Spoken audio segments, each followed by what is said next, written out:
Have you ever walked out of work at midnight, your body aching so badly it feels like it might collapse under its own weight? That was me on that night. I had been on my feet for hours, smiling at guests, answering their endless questions, folding towels, checking rooms, making sure everything looked perfect while inside I was running on nothing but fumes. Working at a hotel is not glamorous. People imagine something elegant, polished, filled with lights and travel stories. The truth is, behind the reception desk and the lobby chandeliers, there's exhaustion. There's a kind of invisible labor that eats at your bones. I remember clocking out that night, the digital numbers on the screen glowing. 11:37 p.m. My body was begging me to sit, to rest, but the only thought in my head was simple. I just need to get home. Home meant my baby, safe and asleep in his crib. Home meant my husband, maybe waiting up for me. Home meant, for a few hours at least, I didn't have to serve anyone but myself. But even as I stepped into the parking lot,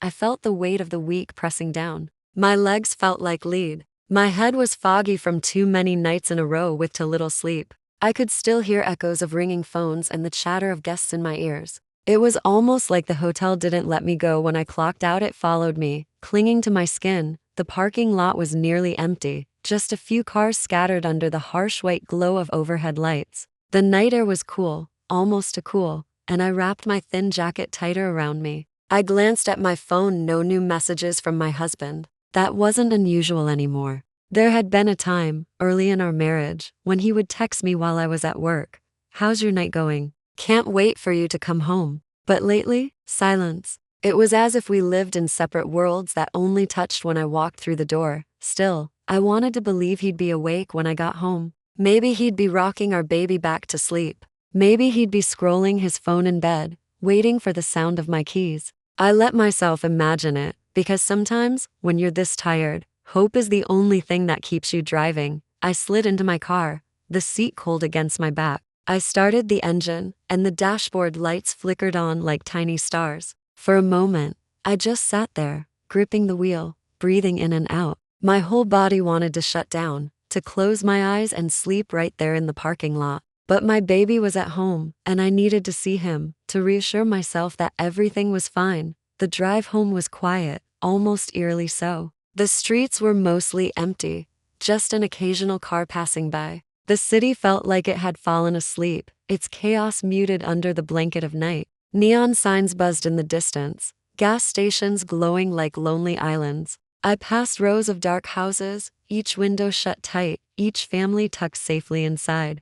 And there I was, still moving, still working, still away from the place I was supposed to belong. As I drove, my thoughts wandered, as they often did during these late-night commutes. I thought about how different life had been before the baby. Back then, my husband and I used to stay up late together. We'd laugh, watch movies, talk about our future until dawn. There were no locked doors between us then, no unanswered calls, just the feeling that no matter how exhausting the day had been, we were in it together. But babies change things. Marriage changes things. Suddenly, love isn't enough. It needs to be stretched across sleepless nights, dirty diapers, bills, arguments about chores, and moments where you feel like you're disappearing into the role of wife and mother. Sometimes, I wondered if he saw me anymore, not as the woman he fell in love with, but as someone just holding everything together. The hum of the tires on the asphalt was the only sound, steady and hypnotic. I kept glancing at my phone on the passenger seat,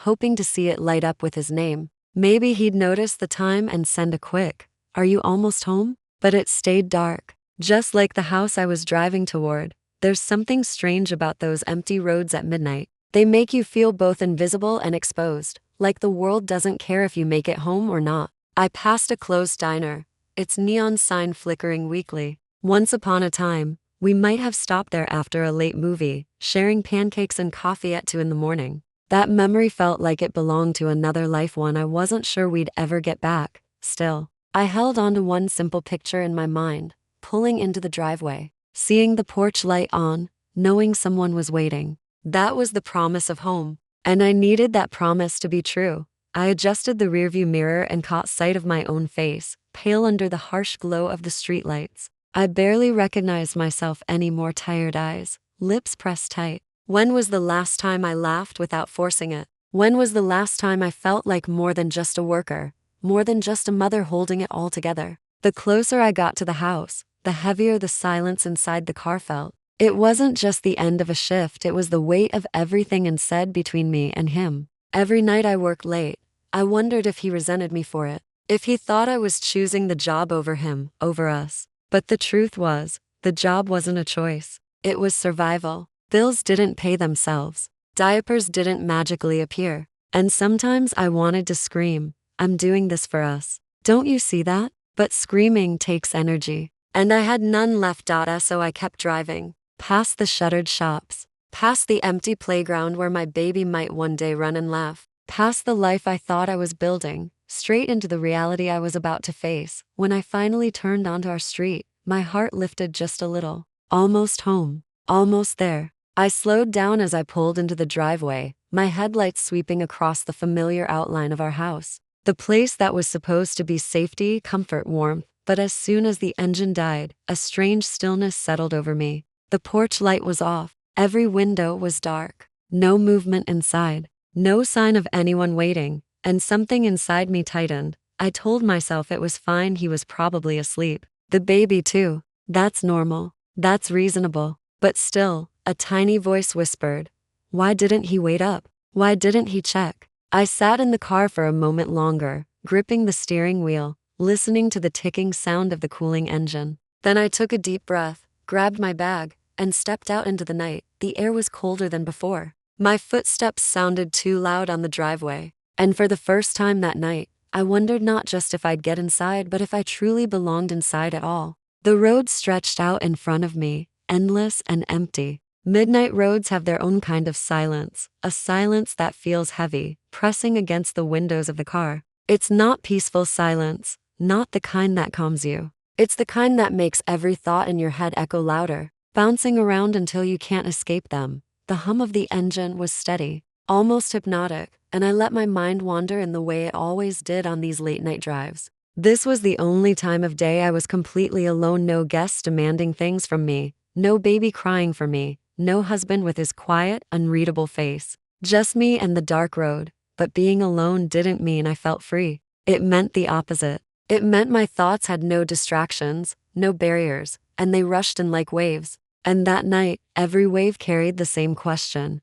When did my marriage start to feel so lonely? I tried to push the thought away. I told myself I was just tired, that exhaustion makes you dramatic, makes you see shadows, where there's only air. But the thought stayed, because deep down, I knew it was true. There was a time when the silence between us was comfortable. We didn't need words because we understood each other without them. I could look across a room, catch his eye, and know exactly what he was thinking. That was the magic of us in the beginning, this invisible thread that tied us together, pulling us closer even when we weren't touching. But now, silence meant distance. It meant we weren't even trying anymore. We could sit in the same room and feel like we were living on different planets. I tightened my grip on the steering wheel, knuckles pale in the faint glow of the dashboard. Maybe it was just the stress. Maybe once things settled, once the baby was older, once money wasn't so tight, once we weren't constantly exhausted, it would get better. People always say the first years of marriage, of parenthood, are the hardest. Maybe we were just in the storm before the calm. And yet, there was a bitterness in me I couldn't deny, because it wasn't just about exhaustion or money. It was about effort. It was about feeling like I was carrying everything: work, the house, the baby, and he was slipping further away. One night at a time, I thought about my son, small and perfect, probably curled up in his crib at that very moment. I thought about how much love I had for him, how every sacrifice felt worth it when I saw his face. And then I thought about my husband, the man who used to be my safe place, my partner, my anchor, and I realized that lately, when I pictured him, I didn't feel the same warmth. I felt uncertainty. I flicked on the radio just to break the silence, but even the songs felt empty. Some pop ballad played, something about forever love, and I wanted to laugh and cry at the same time. Forever love felt like something I used to believe in, something we both used to believe in. I remembered our first apartment. Small, messy, barely enough space for the two of us. But we didn't care. We ate dinner sitting on the floor because we couldn't afford a table. We stayed up all night making plans we couldn't possibly afford, laughing at our own foolishness. We were broke, but we were happy. Because we had each other. What happened to that? When did survival become more important than joy? When did the bills and responsibilities bury us so deep that we couldn't even see each other anymore? The streetlights flashed overhead in rhythm, breaking the dark into fragments. Light, shadow, just like my thoughts, flickering between memories of what we were and the reality of what we'd become. I thought about the text messages. Or rather, the lack of them. He used to send me little notes, silly things like "I miss you" or "I can't wait to see you tonight." Now, days could pass without a word, unless it was something practical like pick up diapers or what's for dinner. The romance had drained out of us, leaving only logistics. We weren't lovers anymore. We were managers of the same household, co-workers in the business of survival. The closer I got to home, the heavier my chest felt. It should have been the opposite. Home should mean relief, the finish line after a brutal day. But instead, it felt like walking into another shift, one where I was never truly off the clock. I slowed at a red light and stared at the empty intersection. No cars, no people, just me and the buzzing traffic light. I reached for my phone, tempted to call him, just to make sure he was awake, just to remind him I was on my way. But then I stopped, because a part of me didn't want to hear his voice. Not if it was groggy, annoyed, barely conscious. Not if it was a reminder that he hadn't thought of me at all, that I was the only one keeping track of us. So I let the phone sit there, silent, cold. Just like him, the light turned green, and I pressed the gas, heart sinking deeper with every mile. I remembered a night years ago, before the baby, when I came home late from a shift. He had waited up for me, even though he had work early the next morning. The lights were on, and he had made tea, just to sit with me while I unwound. I remember thinking then, this is what love looks like. This is home. And now I couldn't even imagine him staying awake for me. Somewhere along the way, the tea turned into silence. The waiting turned into sleeping. The love turned into, what? Obligation? Habit? As I turned onto our street, I felt a knot in my stomach. The houses lined up neatly, windows dark, porches quiet. My own house sat there among them, looking the same as it always did. But I felt something different that night, an unease, a whisper in the back of my mind that told me something wasn't right. I told myself I was being paranoid, that it was just exhaustion talking. But deep down, I knew. Sometimes your body senses what your mind doesn't want to admit. I pulled into the driveway, the headlights sweeping across the front door, the windows, the familiar lines of the house. And instead of comfort, I felt dread, because home wasn't supposed to feel like this. I turned off the engine, and the silence roared back, louder than before. No porch light, no movement, no sign of life, just darkness. I sat there for a moment, staring at the door, gripping the steering wheel like it could anchor me. Then, with a deep breath, I let go, grabbed my bag, and stepped out into the night. The gravel crunched under my feet as I walked toward the house. My heart pounded harder with each step, though I didn't understand why yet.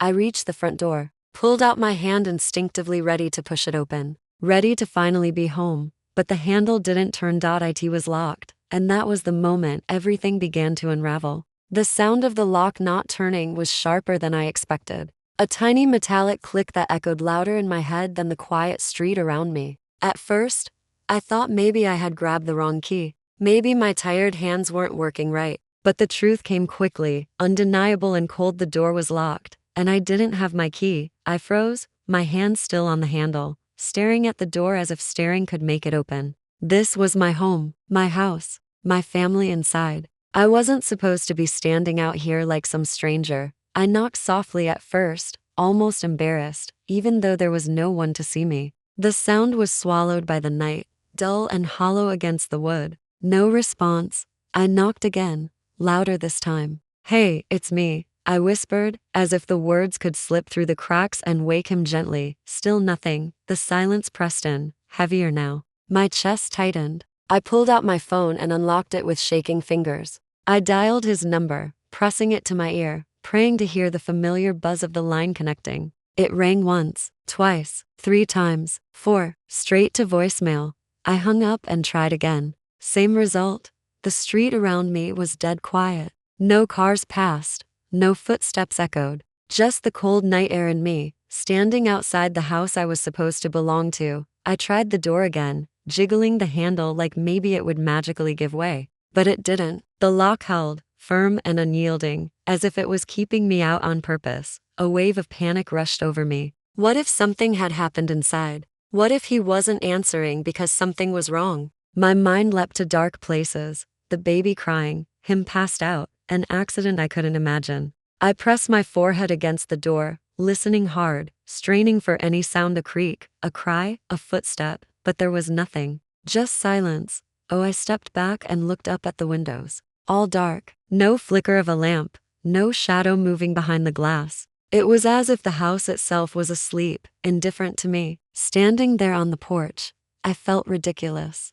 I felt small. And yet, underneath it all, I felt angry. Angry that I was locked out. Angry that he wasn't answering. Angry that after working all night, after giving everything I had to keep this family afloat, I was standing outside in the cold like I didn't even belong. I knocked again. Harder this time, my fists pounding against the wood. Come on, I whispered fiercely. Please, just open the door. I imagined the baby asleep upstairs, oblivious to his mother just a few feet away but completely shut out. I imagined my husband lying in bed, phone on silent, lost in dreams, while I stood here begging for entry. A sudden thought struck me, maybe he couldn't hear the doorbell. Our bell was old, faint, easy to miss if you were asleep. That had to be it. He wasn't ignoring me. He just didn't hear me. That thought gave me hope, but also more desperation. I pressed the bell again and again, each chime weak against the vast silence of the house. Nothing. I stepped back,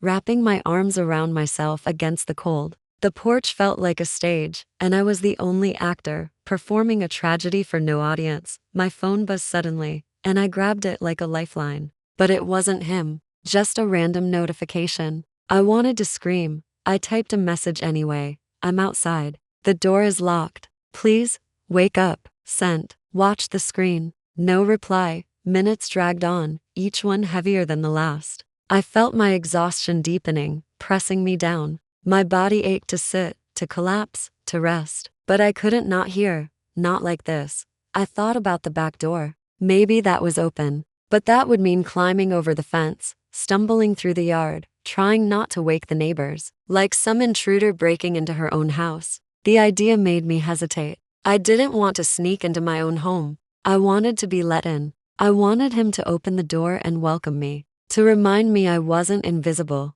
Instead, I stood there, staring at the door, and the longer I stared, the more it stopped looking like safety and started looking like rejection. My mind wandered to other times I had felt shut out, not physically, but emotionally. The conversations that never happened, the times he turned away, the small moments of neglect that added up to something bigger. This door wasn't just wood and metal. It was every time I had felt unseen, unheard, unloved. I pressed my back against the wall of the porch and slid down until I was sitting on the cold step. My body was too tired to keep standing, too weak to keep pretending I wasn't falling apart. The night was still. Even the crickets seemed to have gone silent, as if the whole world was holding its breath, watching me struggle. I thought about how easy it would be to unlock the door for him if the roles were reversed. If he came home late, if he forgot his key, if he knocked even once, I would have been there. I would have opened the door, no matter how tired I was. Because that's what love does.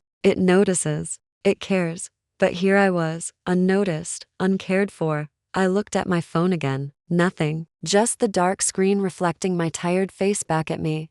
I whispered into the night, as if the house could hear me. Do I even belong here anymore? The words startled me. I hadn't meant to say them out loud. But once spoken, they hung there undeniable, because the truth was, I didn't feel like I belonged, not tonight, not lately, maybe not at all. And as I sat there, locked out of the place I called home, I realized this was about more than a forgotten key or a silent phone. It was about a marriage that had stopped opening its doors. It was about being shut out in every way that mattered, and the worst part, I wasn't sure if the door would ever open again. I stayed there on the porch for what felt like hours, though the clock on my phone told me it could only have been 20 minutes. My body ached, my eyes stung from holding back tears, and my mind refused to stop spinning. Every time I tried to take a deep breath, it felt like the air itself had turned heavy, pressing down on me, refusing to fill my lungs fully. I thought about my son, sleeping upstairs, innocent and unaware that his mother was sitting alone on the cold steps, locked out of the very place he called home. My heart twisted at the thought. How could I be so close and yet so far? How could I provide comfort and care for him day after day, night after night, only to find myself abandoned when I needed care in return? The more I thought about it, the angrier I became. Not just at him, but at the world. At the cruel little injustices that pile up silently, unnoticed until one night like this breaks everything open. All those nights I had worked, all those early mornings I had woken to feed, all those moments of trying to hold everything together, they mattered. And yet, here I was, standing outside, invisible. I remembered another night, months ago, when I had returned home late after a double shift. He had barely looked up from his phone. Not a word, not a glance, just the faint sigh of someone annoyed at my presence. I had laughed it off then, telling myself I was overreacting, that he was tired too, that surely it wasn't personal. But now, sitting on the steps, I realized it had been personal all along. The small, quiet neglect had grown into something larger, a pattern, a wall, and tonight, that wall wasn't just metaphorical, it was physical. It was wood and metal and silence. It was locked, impenetrable. I pressed my forehead to my knees, shivering, not from the cold but from the weight of it all. Every small thing that had been ignored, every fleeting disappointment, every moment where I felt invisible, it had all built up. And now it pressed against me like a tidal wave I couldn't hold back. I thought about what it meant to be married. I had imagined marriage as partnership, as teamwork, as love that made life lighter, not heavier. But lately, I had been doing everything alone. Work, care, emotional labor, compromises. And he was still there, technically present, but absent in all the ways that mattered. And now, with the door locked in my face, I couldn't deny it any longer. I sat there, imagining all the different ways I could get back inside. Climb the fence, try the back door, call a neighbor, but each option felt wrong. I didn't want to break in. I wanted to be invited in. I wanted him to see me, to recognize me, to care enough to welcome me back, and the more I realized I couldn't make that happen, the more I felt the hollow ache inside me grow. It wasn't just about being cold or tired. It was about being forgotten, being unseen, being treated like an intruder in my own life. I thought about the life we had built, the dreams we once shared, the late nights lying awake, whispering secrets and promises to each other. And now, what had become of that? Had it ever been real? Or had I just been pretending, feeding myself illusions while the walls of our home and our marriage quietly closed in around me? Tears slid down my cheeks, warm against the cold night air. I didn't bother wiping them away. There was no one to see, no one to care. And yet, somewhere deep inside, a voice whispered, "You deserve better than this." I pressed my palms against the wooden door, feeling the grain beneath my fingers, trying to connect with something familiar. But the door didn't move. The lock didn't budge. And in that moment, the realization hit me like a physical blow. This wasn't just one night, one forgotten key. This was the embodiment of everything I had been feeling for months. The distance, the neglect, the quiet absence of care. I wasn't just locked out of my home. I was locked out of my marriage, and the anger, bitter and raw, rose up inside me, mingling with the fear and heartbreak. How had it come to this? How had we allowed ourselves to drift so far apart that a locked door could feel like an indictment of everything we once were? I thought about leaving, walking away, if only for a little while, to clear my head, to reclaim a piece of myself that had been swallowed up by exhaustion and expectation. But even that thought brought a pang of guilt, because leaving felt like admitting defeat, like acknowledging that what I wanted most, connection, care, love, was no longer available to me where it should have been. I sat there, shivering, the night stretching endlessly around me. And yet, in that stillness, I began to see a clarity I hadn't allowed myself before. This wasn't a random mistake. It wasn't simply a lapse in attention. This was a symptom of something deeper, a disconnect that had been growing silently between us. A wall we had both been building without realizing it, and for the first time that night, I felt a strange sense of resolve. The lock on the door was temporary, but the lock on my life, on my feelings, on my sense of being seen and valued, was something I couldn't ignore any longer. I pulled my knees to my chest, staring at the darkened windows, imagining the man I had once loved, the family I had tried to hold together. Somewhere in the darkness, he was asleep, oblivious to the turmoil I was living through, just steps away. And for the first time in a long time, I wondered if he would ever wake up to me, to us. Before it was too late, I thought about all the nights I had stayed late at work, all the sacrifices I had made, all the times I had pushed aside my own needs for the sake of everyone else. And I realized something crucial. No matter how much I gave, no matter how much I loved, if I wasn't recognized, if I wasn't seen, then it all felt meaningless. The cold pressed in on me, the quiet pressing down, the sense of isolation tightening around my chest. I stayed there, in the dark, for a long time, letting the tears come, letting the anger simmer, letting the heartbreak seep into every corner of me, and then, slowly, I stood up. My body was stiff, my fingers numb, but my mind was clearer than it had been all night. I wasn't sure what I was going to do next. Go home later? Call a friend? Walk away for a while? None of it mattered. What mattered was that I had finally acknowledged the truth. I couldn't pretend anymore that everything was okay. I couldn't ignore the reality of how isolated and invisible I had become. And in that moment, standing outside the locked door of my own home, I knew something had changed forever. This night, this simple locked door had stripped away illusions. I wasn't just exhausted. I wasn't just frustrated. I was facing the truth that I had become a stranger in the place where I should have been most safe. That night, I wasn't just locked out of my home. I was locked out of my marriage, and nothing would ever be the same again. The first thing I noticed when I woke up wasn't the sun, wasn't the soft hum of the city starting its day. It was the ache in my body. Every muscle protested. My back screamed from sleeping on the cold porch steps, and my shoulders felt like they had carried the weight of the entire night because they had. I rubbed my eyes, trying to shake off the fog, but exhaustion didn't leave me so easily. I was still outside the house, curled up on a thin blanket I had grabbed from the car. The air had turned sharper with the early morning chill, and my breath came out in little clouds that faded into the quiet street. I could hear the distant hum of a garbage truck starting its route, a dog barking somewhere behind a fence, and the faint rattle of a neighbor locking their car. But none of it reached me fully. My world was small, contained in the ache of my body and the heaviness in my chest. I tried to sit up, to stretch, but the cold had made my limbs stiff. My fingers were numb, and my legs cramped from hunching over all night. I pressed my hands into my face and tried to breathe, inhaling the crisp morning air, trying to tell myself it was just a long night, nothing more. But deep down, I knew it wasn't just a night. It was everything. Everything I had been holding back. Everything I had been pretending wasn't happening. All the nights I had come home late from work. All the mornings I had left for shifts before he even woke. All the little times I had tried to reach him and receive silence in return. They had led me here. Locked out, on the steps of my own home, realizing that no one, not my baby, not him, not even the house itself, was waiting for me. I leaned back, staring up at the pale sky. The clouds were light, tinged with the pink and orange of dawn. The world was waking up, but I didn't feel awake.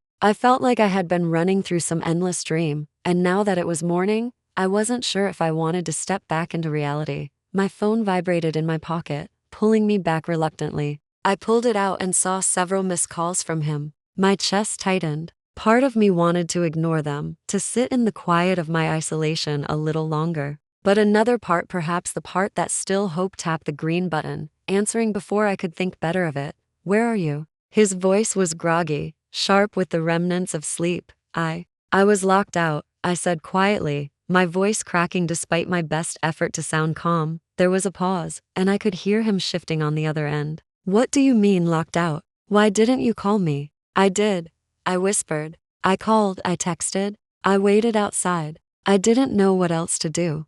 I was asleep," he said, defensively, almost immediately. I didn't hear anything. I closed my eyes, taking in the familiar defense mechanism that had always been there. Always a reason, always an excuse. I wanted to scream, to tell him it didn't matter if he didn't hear I mattered. I mattered, and I had been waiting, struggling, exhausted. And still, here I was, on the edge of breaking, and he was making it about him. I waited, and no one answered. "Do you understand?" I said, my voice rising slightly despite myself. I could have hurt myself coming in. Or worse, what if the baby woke up and I wasn't there? "Do you know how terrifying it felt to be outside my own home?" There was silence on the line this time. I could hear him breathing. I imagined him standing in the dark hallway, phone in hand, realizing for the first time that maybe I wasn't exaggerating, that maybe I had actually gone through hell last night.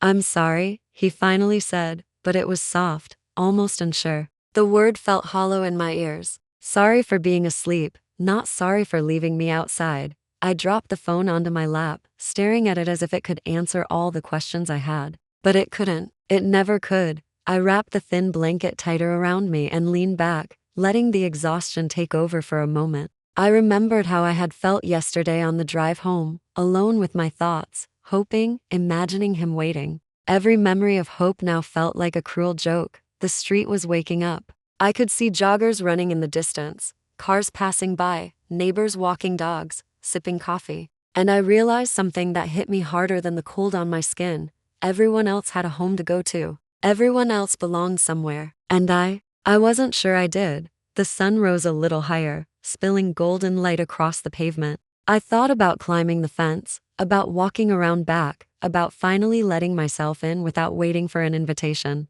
But I couldn't, not yet, because doing that felt like admitting defeat. Admitting that the person who was supposed to see me, who was supposed to love me, did end single quotes so I stayed there, letting the first light of day wash over me, and I thought about the marriage, about the life we had built, about the compromises, the sacrifices, the silences, every little moment I had given of myself, and every little thing I had received in return or failed to receive. My phone buzzed again. Another text from him.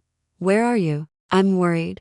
I stared at it. Worry, concern. The words were there, but the action had been absent. The night had already happened. The damage had already been done. Words on a screen weren't enough to undo the terror, the hurt, the feeling of being invisible in my own life. I typed back slowly, carefully, the words heavier than I expected. I'm outside. I was locked out. And it wasn't just the door. I sent it, knowing he would read it, knowing he would have to face the truth now. And I realized something profound. The night had changed me. It had stripped away illusions. I wasn't the same person who had left for work the night before, naive and hopeful. I was someone who had faced the raw edges of neglect and indifference, and I had survived. For the first time in a long time, I felt clarity. I couldn't stay in a marriage where my presence, my exhaustion, my love, my life was ignored. I couldn't pretend anymore. And that thought, sharp and undeniable, made my chest ache with both sorrow and relief. I finally stood, pushing myself to my feet, despite the stiffness in my legs. I needed to move, to reclaim a piece of myself that had been sitting out on the cold steps all night. I walked around the driveway, looking at the house from every angle. No one inside, no signs of acknowledgement, and the reality sank in. If I didn't take control, nothing would change. I walked down the street, letting the morning warmth touch my skin. The world was alive now. I was awake. I had survived the night, and I knew that whatever happened next, whatever words were exchanged, whatever choices were made this night had already left its mark, and for the first time, I thought, maybe being locked out of my home was a chance to unlock myself. I walked aimlessly down the street, letting the early morning sun warm my chilled skin. My body was still stiff from sleeping on the porch, but it was my mind that ached the most. Thoughts tumbled in a jumble. Memories of past nights, little arguments, small silences that had felt insignificant at the time, now collecting into a mountain of unresolved pain. I remembered last month, when I had stayed late to cover a coworker's shift. I came home exhausted, craving a moment to sit, to breathe, to just exist in my own space. He was there, yes, but staring at his phone, distracted. I had expected a thank you, a simple acknowledgement. Instead, he barely glanced up, muttered a tired hi, and went back to scrolling. I remember standing in the doorway, shoulders aching, stomach sinking, and thinking, is this what marriage is now? Invisible labor, invisible me? It wasn't the first time, not even close. I thought of the weeks when he came home from work and plopped onto the couch without asking how my day had been. The nights he fell asleep before I even finished feeding our son. The mornings when he left the house without a word, ignoring the little signs that I was drowning under exhaustion, under responsibility, under life itself. The more I thought, the hotter the anger grew. It wasn't just the locked door. That was the catalyst, the one vivid, undeniable moment that screamed what I had known for months, for years maybe. The neglect, the emotional distance, The assumption that I would always be there, always giving, always silent, it all culminated in that night. I could still see myself sitting on the cold steps, shivering, wondering if I even belonged in my own home. The memory made my chest tighten again. And then, as if on cue, my mind replayed all the times I had swallowed my frustration, pretending everything was fine so that the peace of the household wasn't disturbed. I had held my tongue countless times, swallowed tears, smiled through exhaustion, and said nothing. Always nothing. But the night had changed that. I realized now that silence was no longer an option. I could no longer pretend that everything was okay. Pretending had brought me to the steps of my own house, shivering, feeling like a stranger. And I was done pretending. I thought about the baby. Our little boy, so innocent, so dependent on us both, though I had shouldered most of the care recently. Feeding him, soothing him, staying awake through the endless nights, my love for him had never wavered. But the love for my husband, the love that had once been effortless, now felt strained, tested, fragile. It didn't feel safe anymore. Not when someone I trusted could leave me outside like that without a second thought. And then the guilt hit. Oh, the guilt. Guilt that I was angry. Guilt that I didn't feel warm and forgiving. Guilt that my first instinct wasn't to understand his side, to excuse him, to forgive. But no, I couldn't. The night had taken that ability from me. I couldn't excuse someone who didn't even notice I was suffering just steps away. I couldn't forgive what had become a pattern of neglect. I walked past the corner coffee shop, watching the barista set up for the morning rush. Life was moving on around me, people greeting one another, laughing, existing in a rhythm I no longer felt part of. And I wondered, how long had I been missing this rhythm? How long had I been coexisting with someone who was physically present but emotionally absent? Memories flooded me, sharp and vivid. The nights he ignored me because he was tired. The mornings he didn't help, assuming I had it all handled. The arguments over small things, never addressed, never resolved. The moments where I had tried to express my feelings, only to be met with defensiveness or dismissal. I stopped walking and leaned against a lamppost, trying to slow my racing thoughts.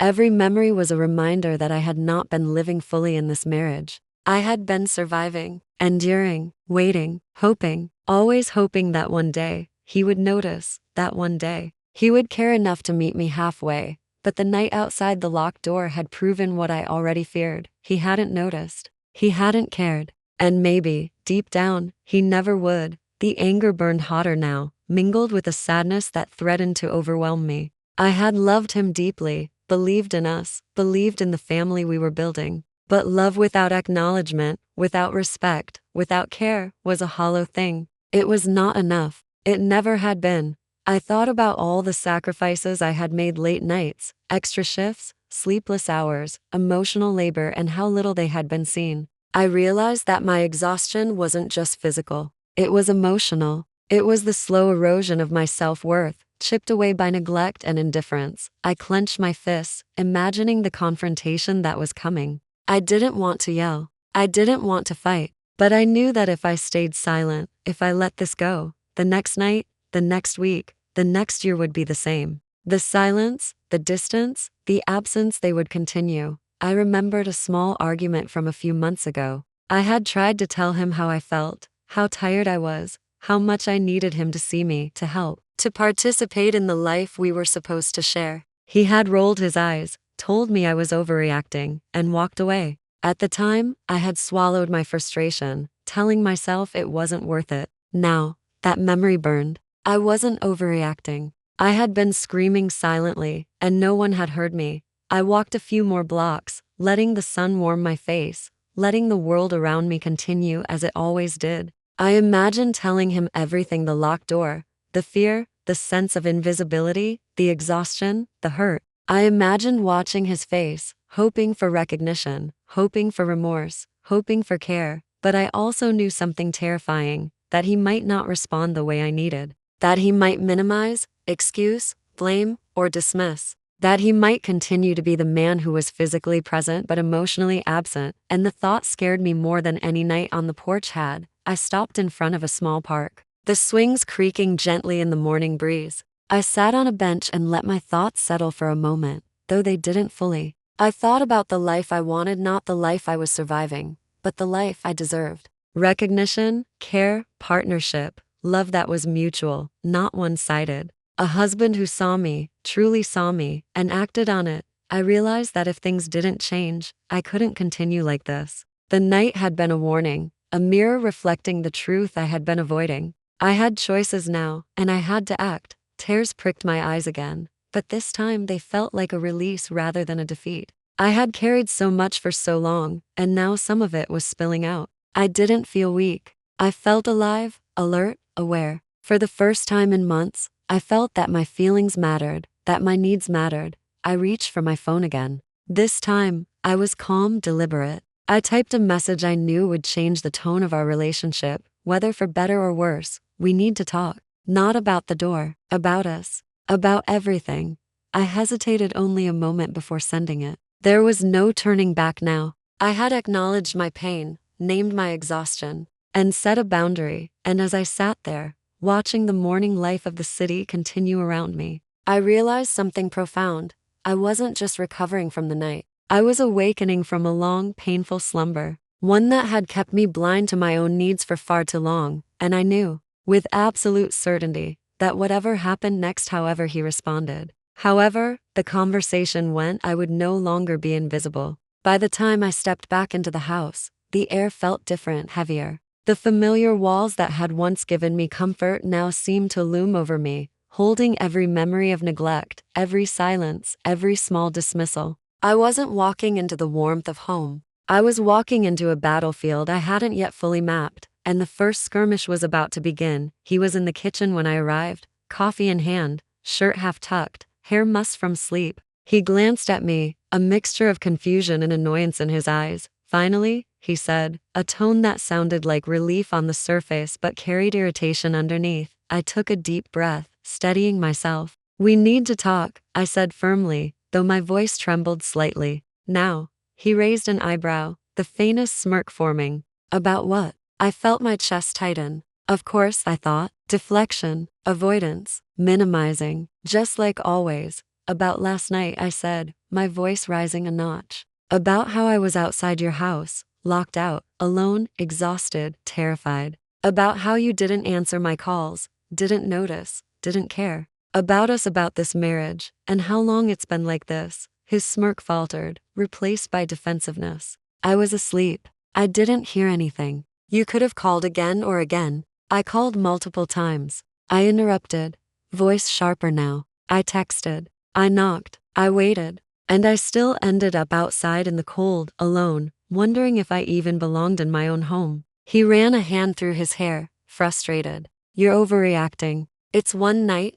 "One night?" I repeated, incredulous. "Do you even hear yourself? One night? Do you know how long I've been feeling invisible?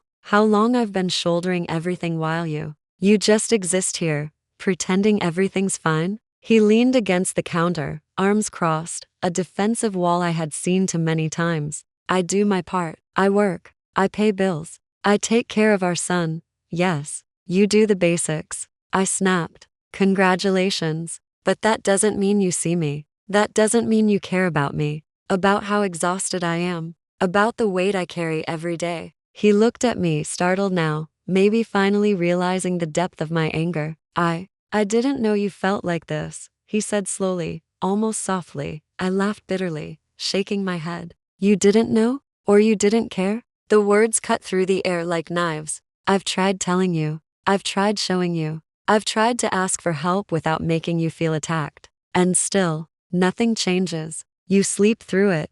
You scroll through your phone. You ignore it. Until one night, I'm outside, locked out, and you finally wake up.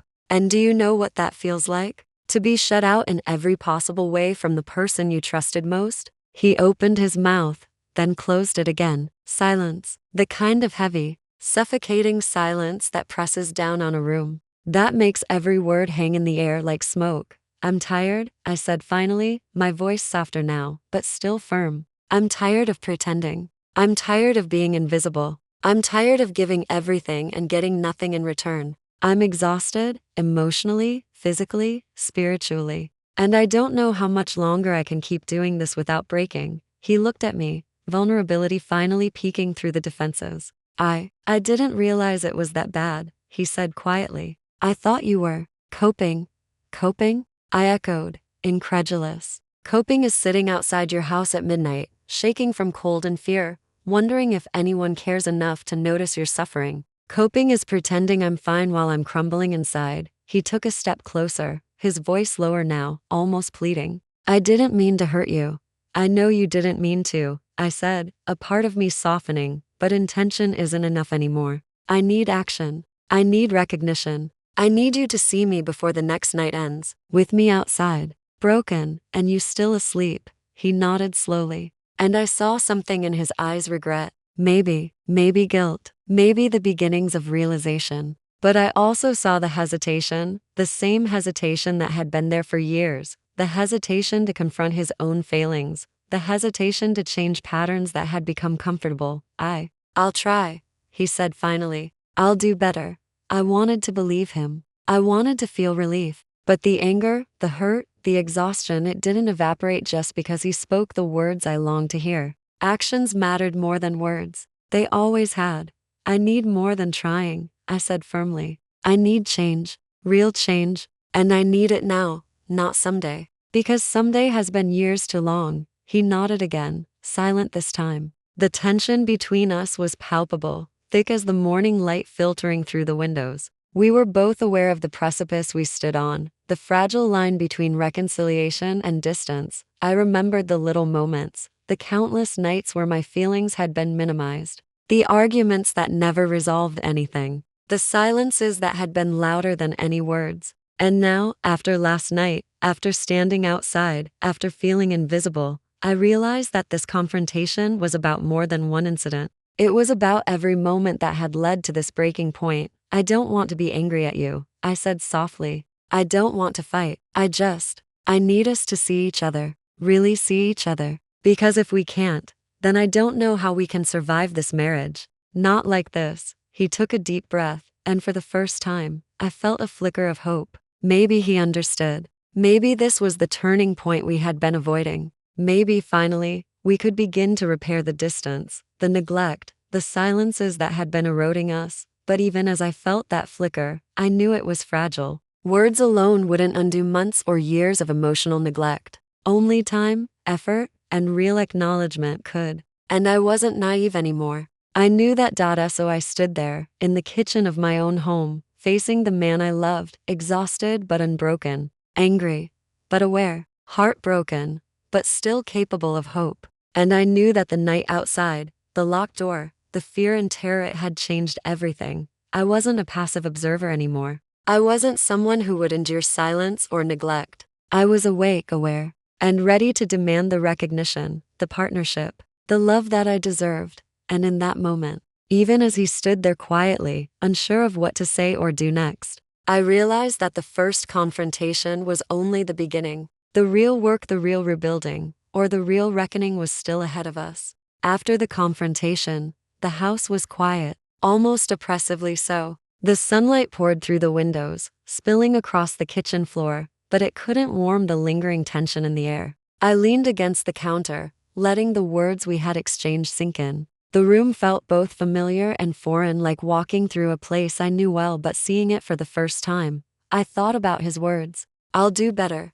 A promise. A commitment. But a promise made in the wake of an emotional storm carries weight, yes, but also uncertainty. Actions, I reminded myself, speak louder than words. And history had shown me that I could not rely solely on his intentions. I needed change that was tangible, consistent, undeniable. The baby stirred upstairs, and I felt a pang of both love and responsibility. He was innocent, unaware of the emotional storm swirling below, and his well-being depended on both of us. Could I trust him to step up? Could I trust myself to navigate the fragile space between hope and reality? I took a deep breath and let my thoughts settle. The confrontation had been necessary. I had voiced my pain, my exhaustion, my frustration, my fear of invisibility. I had named what had been nameless for too long. And in that act, I reclaimed a part of myself. I had lost the part that deserved to be seen, heard, valued. But reclaiming that part of myself also meant recognizing that our marriage was at a crossroads.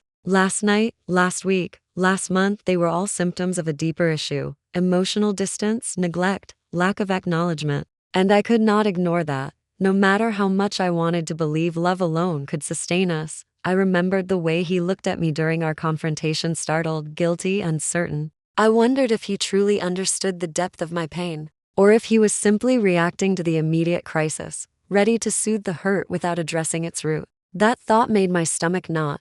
I realized that change would require more than his recognition. It would require sustained effort, honesty, and vulnerability from both of us. It would require difficult conversations, the kind that don't end neatly in apologies or promises. And it would require me to remain steadfast in asserting my needs, even when it was uncomfortable, even when it challenged him, even when it challenged the dynamic we had settled into. I thought about what I needed most: acknowledgement, partnership, emotional presence. I needed him to truly see me not just in the grand gestures, not just in the basics of daily life, but in the quiet, ordinary moments. I needed him to care enough to notice when I was struggling, to respond when I reached out, to participate in the life we had committed to building together. And I realized, with clarity, both painful and liberating, that I could not compromise on these needs any longer. I could no longer allow myself to be invisible, to carry the weight alone, to hope that one day, maybe, he would see me.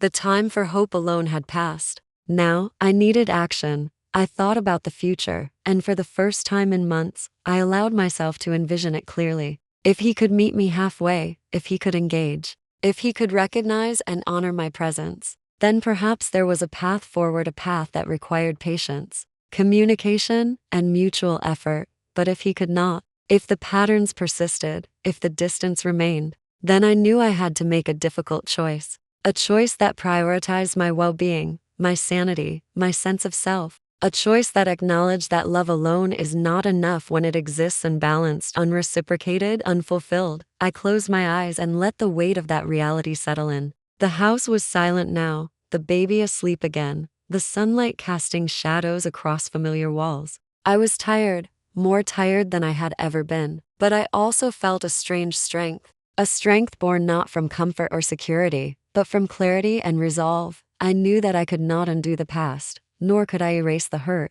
but I could face it, name it, and make choices from a place of awareness rather than denial. I could demand the care and acknowledgement I deserved, and I could no longer allow myself to be passive in the face of neglect. I thought back to the night on the porch, to the cold, to the fear, to the sense of being invisible in the one place I should have been safest. That night had been painful, terrifying, and humiliating, but it had also been a catalyst. It had forced me to see the truth, to confront reality, and to assert my needs. I knew, deep down, that the path ahead would not be easy. Conversations would be difficult. Patterns would need to be broken. Habits would need to change. And I would need to remain vigilant, unwavering, committed to protecting my own well-being. But I also knew that I was capable. I had survived the night outside, alone and scared. I had voiced my pain, confronted him, demanded acknowledgement, and I was still standing, still aware, still present. I took a deep breath, feeling the warmth of the morning sun on my skin, letting it seep into the parts of me that had been cold and bruised.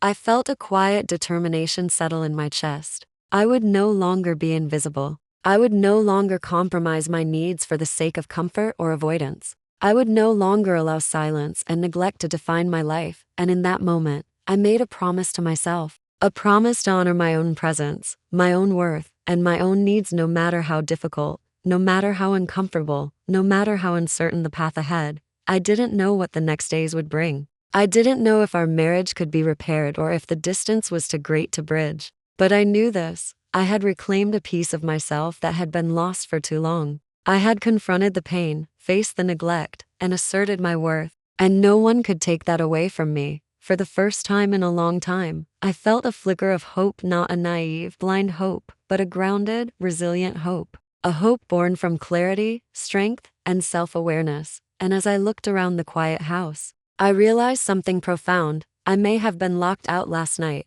but today, I had unlocked something far more important: the door to my own agency, my own voice, my own life, whatever came next. I knew I was ready. The house felt different after our confrontation. Not louder, not emptier, not necessarily better, but different. The silence that had once been oppressive now carried a strange weight. as if every corner, every shadow, every familiar object was holding its breath, waiting to see what would happen next.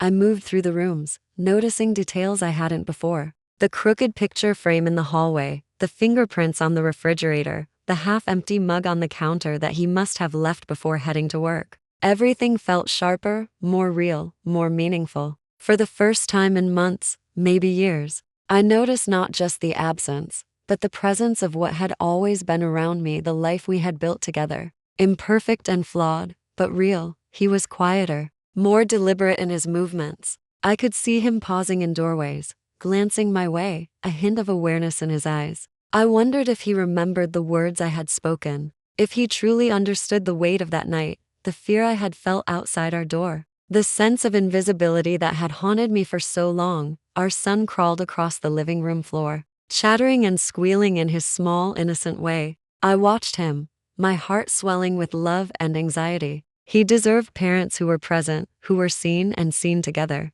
He deserved more than the emotional distance that had become our default. And I realized that, in some ways, everything I was feeling, my anger, my frustration, my hope, was for him as much as for myself. He came home that evening from work, and there was a slight tension in the air. Not hostility, not anger, but the careful, tentative energy of someone aware that the rules had changed. He greeted me, not with a casual hi, but with a quiet acknowledgement, a small gesture of presence. He asked about the baby, asked if I was okay, and I noticed him listening, not just hearing, but listening. It was subtle, but it was there. I wanted to believe that this was the start of change, but part of me hesitated. Change is never instant. Habits, patterns, years of neglect, they don't disappear overnight. And I had been through too much to fool myself with empty gestures or temporary niceties. The first few days passed in this careful rhythm. Conversations were cautious, polite, and sometimes tinged with awkwardness.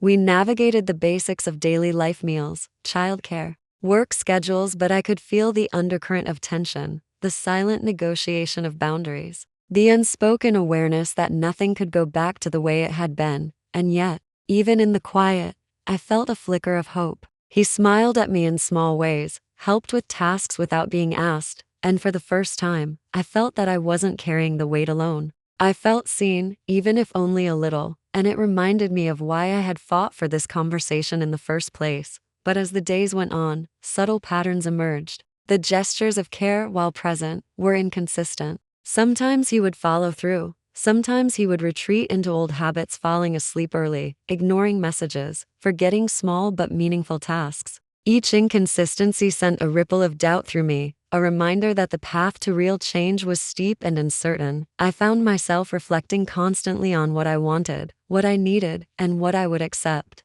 My mind replayed the locked door incident, the confrontation, the words exchanged, and I realized that the night had left an indelible mark. It was a warning, a mirror, a test. Could he meet me where I was? Could he recognize my presence and respond with the care I deserved? I journaled in quiet moments, pouring out my thoughts, my fears, my hopes onto paper. Writing became a lifeline, a way to organize the chaos in my mind, a way to measure my own resilience. Each entry reminded me that my feelings were valid, that my needs were legitimate, and that I had the right to demand respect and recognition at the same time. I felt the pull of fear, the fear that change would be temporary, that patterns would resume, that my trust would be betrayed. I questioned myself.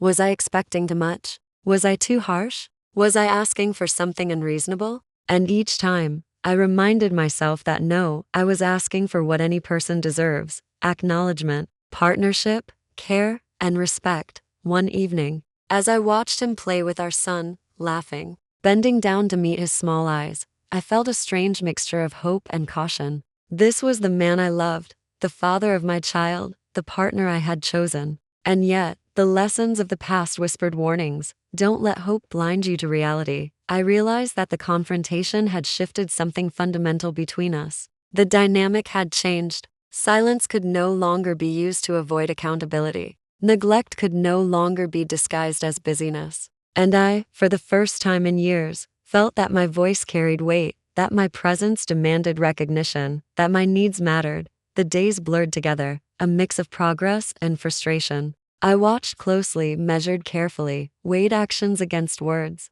Each moment became a test. Was he truly committed to change, or was this a temporary response to fear and confrontation? I took walks alone, reflecting on my emotions, my choices, my boundaries. I talked to friends, seeking perspective, validation, reassurance. I found strength in their support, but also clarity in my own judgment. I couldn't rely on anyone else to determine the course of my life. That responsibility rested squarely on my shoulders. And then, one evening, a small victory. He noticed a task I had been struggling with, and without prompting, he took care of it. No words, no explanation, just action. It was a simple thing, but it carried weight. It signaled awareness, presence, and willingness to participate. And I felt a flicker of hope, a reminder that real change is incremental, built on small, consistent gestures rather than grand declarations. But alongside hope, the caution remained. I knew the fragility of trust, the persistence of old habits, the temptation to revert to comfort zones. I knew that I had to remain vigilant, assertive, and clear about my needs. This was not a time for complacency. I reflected on my own growth as well. The confrontation had forced me to articulate my needs, to assert my presence, to demand recognition. It had reminded me of my resilience, my strength, my capacity to survive and thrive, even when faced with neglect and indifference. And I realized that no matter what happened next, I was no longer the same person who had been shivering outside our locked door. I was someone who had faced fear, spoken truth, and demanded respect. I was someone who knew her worth, who would no longer accept invisibility, who would no longer compromise her emotional well-being for the sake of comfort or avoidance. The quiet after the storm was both peaceful and unsettling. It allowed reflection, but it also demanded action. I understood that the coming days would test both of us, that patterns would be challenged, and that the true measure of our relationship would be revealed not in words, but in sustained, consistent action. And as I sat in the living room, watching the evening light spill across familiar walls, I felt a profound sense of clarity. Whatever happened next, I was awake, aware, and ready. I had faced the storm, and I had emerged stronger, more aware, more determined. The confrontation had been necessary, the aftermath challenging, but in the quiet of these days, I realized that I had begun to reclaim not just my voice, but my life. And for the first time in a long time, I felt the possibility of a future where I was seen, acknowledged, and valued not just by him, but by myself. The days following our confrontation were a delicate dance between hope and doubt. At times, he seemed genuinely present, bringing me coffee in the morning, listening attentively when I spoke, holding our son with care while I rested. These small gestures, fleeting as they were, lit sparks of hope in my chest. One evening, he offered to cook dinner. Not because I asked, not because it was convenient, but because he noticed I was tired. He chopped vegetables with care, humming softly as our son crawled around his legs. I watched them, my heart swelling, thinking maybe, just maybe, things could be different. Yet, hope was fragile. The next day, he would forget a commitment, leaving dirty dishes in the sink, ignoring a message I had sent, falling asleep early again. Each misstep was a reminder that words alone are not enough. I felt my frustration simmer beneath the surface, mingling with the residual warmth of his rare acts of consideration. I began to notice patterns in my own reactions. I was cautious, measuring each gesture, weighing each word. I had learned that trust could not be rebuilt overnight. I could not allow myself to be blindsided by optimism. The night on the porch had taught me the fragility of hope. Our conversations, too, were tinged with uncertainty. He asked questions, but sometimes too casually, as if testing boundaries. "Are you feeling better today?" he'd ask. I would respond cautiously, somewhat, and he'd nod, perhaps missing the undercurrent. "I'm still on edge. I'm still assessing. I'm still hurt." I found myself journaling more, documenting the small wins and setbacks. Writing became a map of our progress, a ledger of change. It allowed me to see the inconsistencies clearly, to measure whether his actions matched his words. I realized that change would not be linear. It would come in fits and starts, with small victories punctuated by disappointments. One night, after a minor argument about chores, he approached me and said softly, "I know I mess up sometimes, but I want to do better." I looked into his eyes, searching for sincerity. There it was, faint but undeniable. And I felt a flicker of hope, a reminder that human beings are flawed, capable of growth if willing, but setbacks continued. He would forget small but meaningful things, retreat into old habits, and sometimes act oblivious to the emotional labor I carried daily. Each incident reminded me that rebuilding trust would take persistence, not just promises. I found myself oscillating between optimism and skepticism. Could he truly change, or was this a temporary response to fear and confrontation? I reminded myself, change requires time, effort, and consistency. Words are fragile. Actions are weighty. Through it all, I focused on myself as well. I exercised, journaled, sought support from friends, and nurtured my own well-being. I realized that my happiness could not be entirely dependent on him. I was reclaiming my life, asserting my worth, and demanding respect not just for the sake of the marriage, but for my own sanity. And slowly, I began to notice a subtle shift. The small gestures, though inconsistent, added up. He listened more. He participated more. He acknowledged my presence. It wasn't perfect, but it was enough to spark hope, enough to remind me why I had fought for this confrontation in the first place. Yet, caution remained. I had learned that hope without vigilance could lead to disappointment. I resolved to continue observing, assessing, and holding space for both optimism and skepticism. This was a delicate balance, but one I needed to maintain to protect myself and our family. Weeks passed, and I began to sense a rhythm, sometimes hopeful, sometimes frustrating. But then, a single evening shattered the fragile balance. He had promised to watch our son so I could rest, a rare but vital gesture. I had been looking forward to it all day, anticipating a few hours of peace, a chance to recharge. But when I returned from a short walk, I found him asleep on the couch, our son unattended, toys scattered across the floor. My chest tightened, a mix of disbelief and fury rising inside me. I shook him awake. "You promised," I exclaimed, voice sharp. "I trusted you." He blinked, groggy and confused. I was tired.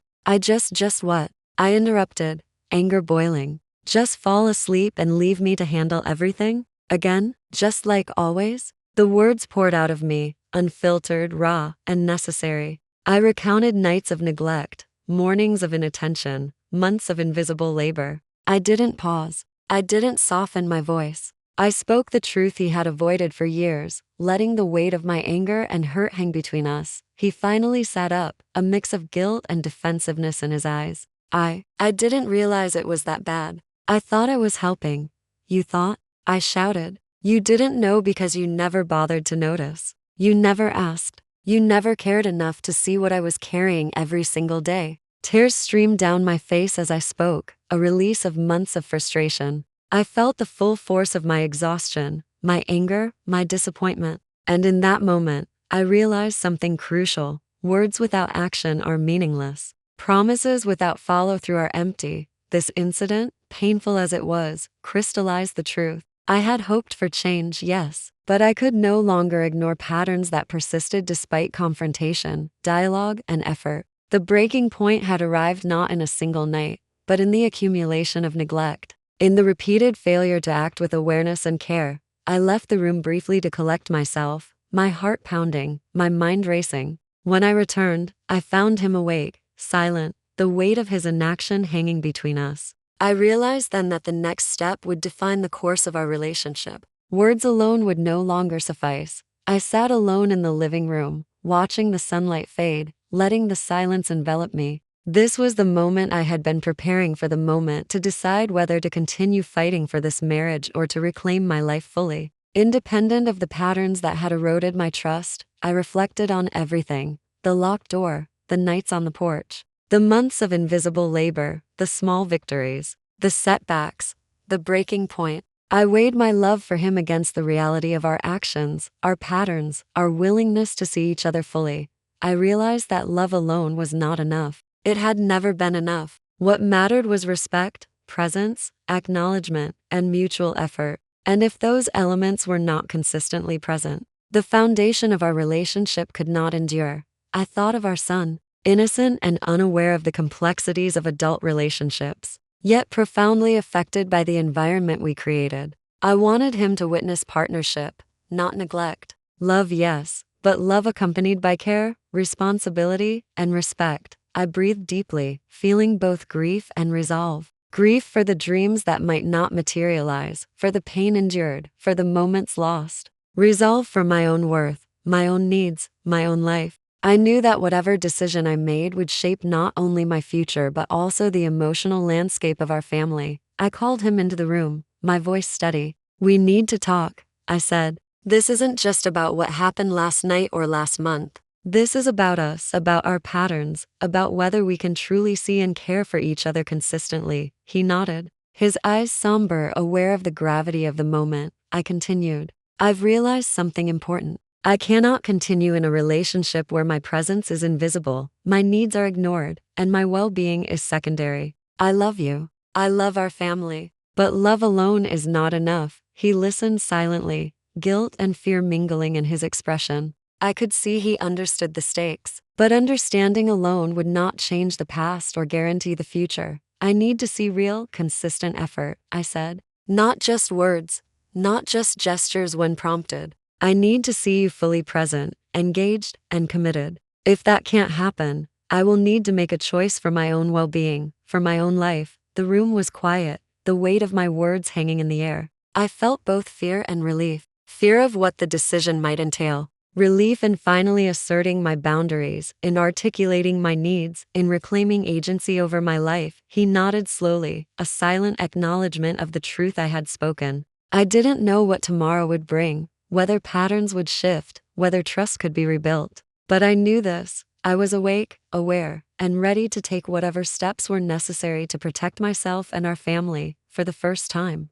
I felt empowered, not because the situation had changed entirely, but because I had changed. I was no longer passive. I was no longer invisible. I was no longer silent. And with that realization, I understood something profound. The choice was mine, the power was mine, and the responsibility to shape my future was mine. Whatever came next, I would face it with clarity, strength, and self-respect.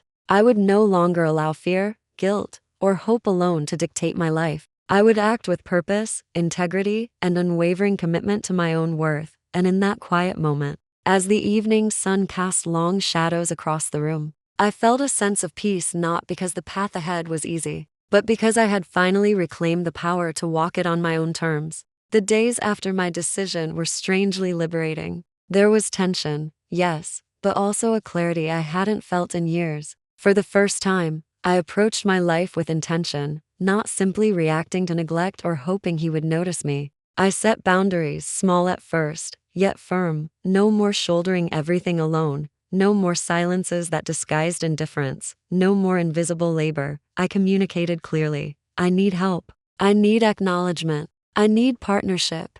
And I meant it. The words weren't angry. They were resolute. Each boundary I set became a declaration of self-respect, a blueprint for what I would no longer tolerate. He noticed. At first, he resisted, testing the limits of these boundaries, slipping back into old habits. But when I held firm, not with anger, but with consistency, the dynamic shifted. He realized that words were no longer enough, actions mattered. Life became a negotiation, a careful choreography of mutual respect. I reminded myself daily that change is a process, not a moment. I had learned to watch carefully, to measure his commitment not by promises but by the weight of his follow-through. There were moments of doubt. I wondered if I was asking too much, if I was too harsh. But then I remembered the nights of isolation, the locked door, the hours of invisible labor. I remembered the fear and the exhaustion. And I reminded myself, I was only asking for what any person deserves: visibility, acknowledgement, care. Slowly, small gestures of partnership became more frequent.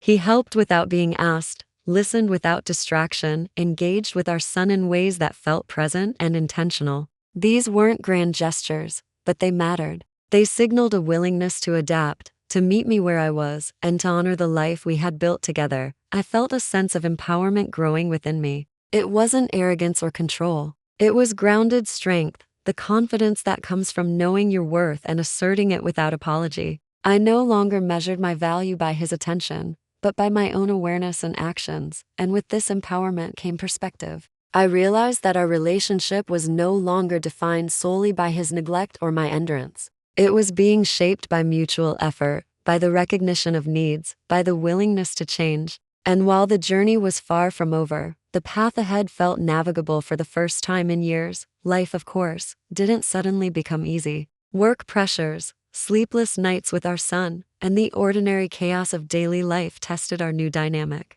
Each challenge became a measure of whether our partnership was genuine or temporary. He struggled at times, reverting to old habits. Sometimes, I caught him slipping into indifference, ignoring small requests, retreating into distraction, but I responded with the boundaries I had set, calmly and consistently. "I need you to follow through," I would say. "This is important to me." I noticed a shift in myself as well. I was calmer, more measured, less reactive. The confrontation and the reflection had taught me that anger alone doesn't create change. Clarity and consistency do. I learned to express disappointment without blame, to request attention without guilt, to assert my needs without fear. There were also moments of joy, spontaneous laughter with our son, quiet conversations where he truly listened, shared tasks that felt like partnership rather than obligation. These moments reminded me why I had fought for the confrontation, why I had insisted on boundaries, and why I had believed in the possibility of change. Yet, the trials kept coming.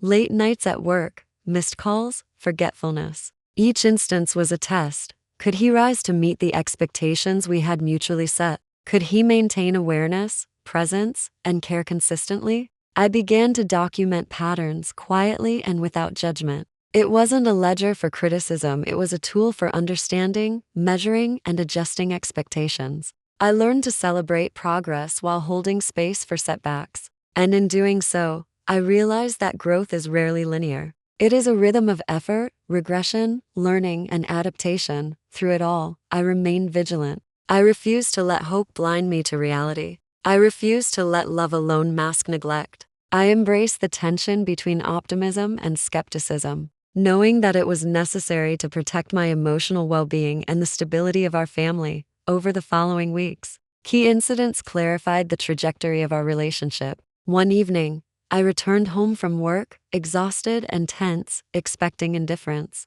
Instead, I found him preparing dinner, our son laughing in his arms. No reminders, no prompts. He had noticed my fatigue, and he had acted. It was a small act, but its significance was enormous. I realized then that true change is not about perfection, but about awareness and responsiveness. He wasn't flawless, but he was present. He wasn't perfect, but he was striving. I reflected on my own growth as well. I was no longer passive, no longer silent, no longer defined solely by endurance. I was active, vocal, aware, and resilient. I could witness progress, recognize effort, and respond without being overwhelmed by past pain. These moments of clarity weren't limited to gestures. Conversations became deeper, more intentional. We discussed our challenges openly, acknowledged mistakes without defensiveness, and celebrated small successes together. I felt a renewed sense of partnership, cautious but real. Yet, clarity also demanded honesty.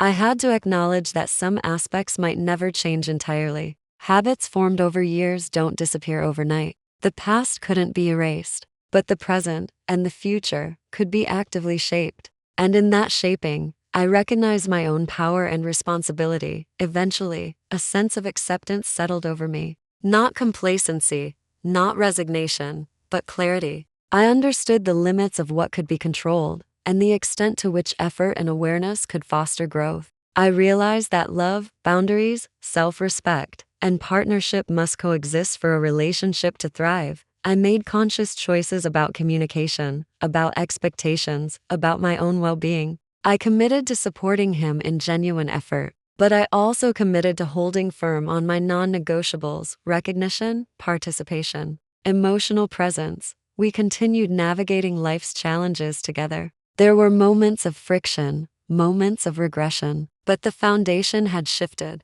My voice mattered, my presence mattered, and together, we began building a life where acknowledgement and care were not optional, but fundamental. I also recognized the growth within myself. I had reclaimed agency over my life, my emotions, and my choices. I had confronted fear, expressed truth, and demanded respect. I had navigated love, frustration, hope, and disappointment, emerging with clarity and strength. the sun would rise each day, bringing both challenges and opportunities. I faced them with awareness, resilience, and a grounded sense of self. I had learned that love alone is not enough, it must be paired with respect, action, and acknowledgement. And I had learned that I am capable of demanding and receiving all of these. In the quiet moments, as I watched my family interact, I felt a profound sense of empowerment. I was no longer invisible, no longer silenced, no longer passive. I had reclaimed my voice, my boundaries, and my life. And whatever the future held, I knew I would face it with courage, clarity, and unwavering commitment to my own worth. The storm had passed, but its lessons remained. And I was ready, not naive, not complacent, but empowered, aware, and alive. The house was quiet again, but this time, it was different. Not tense, not heavy, but calm in a way that felt earned. I walked through the room slowly, noticing the ordinary details: the soft hum of the refrigerator, the sunlight hitting the living room floor, the gentle snores of our son asleep upstairs. Each familiar element now carried new meaning, a testimony to the journey we had traversed. I thought back to the night I had been locked out, shivering on the porch, terrified and invisible. That fear, that helplessness had seemed insurmountable then. Yet, it had been the catalyst, the point where everything changed. The pain I felt, the anger I voiced, and the boundaries I set had reshaped my life. I realized that trauma and confrontation, while frightening, could lead to clarity and strength. I reflected on the weeks and months that followed: the arguments, the small gestures, the setbacks, the victories, and the incremental changes that had marked our new rhythm. Each moment had been a lesson in patience, awareness, and the complexity of human behavior. I had learned that love is not merely feeling. It is effort, presence, and acknowledgement. Words alone could not sustain a relationship. Actions did. Through it all, I had discovered the depth of my own resilience. I had confronted fear, voiced truth, and demanded respect. I had faced disappointment and navigated hope without losing sight of reality. I had learned to measure commitment not by promises, but by consistent actions. And in doing so, I reclaimed not just my voice, but my power, my agency, and my life. I watched my husband interacting with our son, patient, attentive, and present. I could see the changes, not grand or perfect, but tangible and meaningful. He had learned, as I had, that partnership requires engagement, consistency, and awareness. And I had learned that acknowledging effort is part of fostering growth, both in others and in myself. Yet, clarity brought its own challenges. I understood that the past could not be erased, that habits formed over years required ongoing effort to reshape, and that the future would demand vigilance, patience, and communication. I accepted that imperfection is part of life, but that conscious effort and care can transform imperfection into progress. I thought about our son, watching him sleep, peaceful and safe. My decisions, my boundaries, my insistence on being seen and respected, they were not just for me, they were for him. I wanted him to grow up witnessing a relationship built on partnership, respect, and mutual care. I wanted him to learn that love without acknowledgement and effort is insufficient, and that boundaries and communication are essential. The quiet moments allowed reflection on gratitude as well. I was grateful for the confrontation, for the pain that forced change, for the small victories that proved effort matters, and for the lessons in resilience and self-respect. I was grateful for the clarity that now guided my decisions, and for the awareness that I could choose a life of presence, care, and intentionality. I felt a sense of closure, not as an ending, but as a recognition of growth. I had moved from fear and invisibility to awareness and empowerment. I had reclaimed my agency, demanded acknowledgement, and set the tone for a healthier dynamic in our family. And while challenges would continue to arise, I knew I was equipped to navigate them with clarity, strength, and grounded confidence. Looking back, I realized that the night on the porch, the confrontation, the long hours of reflection, they were all part of a journey toward authenticity. I had learned to honor my needs, communicate with courage, and assert boundaries without guilt. I had discovered that vulnerability and honesty are strengths, not weaknesses, and that demanding respect is not selfish, it is essential. I took a deep breath, feeling the weight of the past lift slightly, replaced by the steady grounding of self-awareness. I looked around our home, at the life we had built, imperfect but evolving, and felt hope, real, measured, resilient hope. I knew now that the story was not defined by a single night, a single confrontation, or a single act of neglect. It was defined by the cumulative effort to grow, to see and be seen, to act with intention, and to embrace accountability. It was defined by the choice to engage, to demand respect, and to honor one's own worth in the process. And in that moment, I understood something profound. The storm had passed, but its lessons remained, etched into the foundation of my life. I had survived fear, confrontation, and uncertainty. I had spoken truth, demanded presence, and reclaimed my voice. And I was stronger, clearer, and more empowered than ever before. Whatever challenges lay ahead, I would face them with courage, clarity, and integrity. I would honor my boundaries, nurture my agency, and embrace the life I had consciously shaped. And in doing so, I knew that I was not just surviving, I was living fully, consciously, and with unwavering self-respect. The sun dipped lower in the sky, casting long, warm shadows across the living room. I felt a quiet peace settle in my chest, a recognition of growth, a sense of empowerment, and a readiness to move forward. The journey had been painful, enlightening, and transformative. And now, standing in the quiet of our home, I felt a profound truth. I had reclaimed my life, my voice, and my power, and nothing could take that away.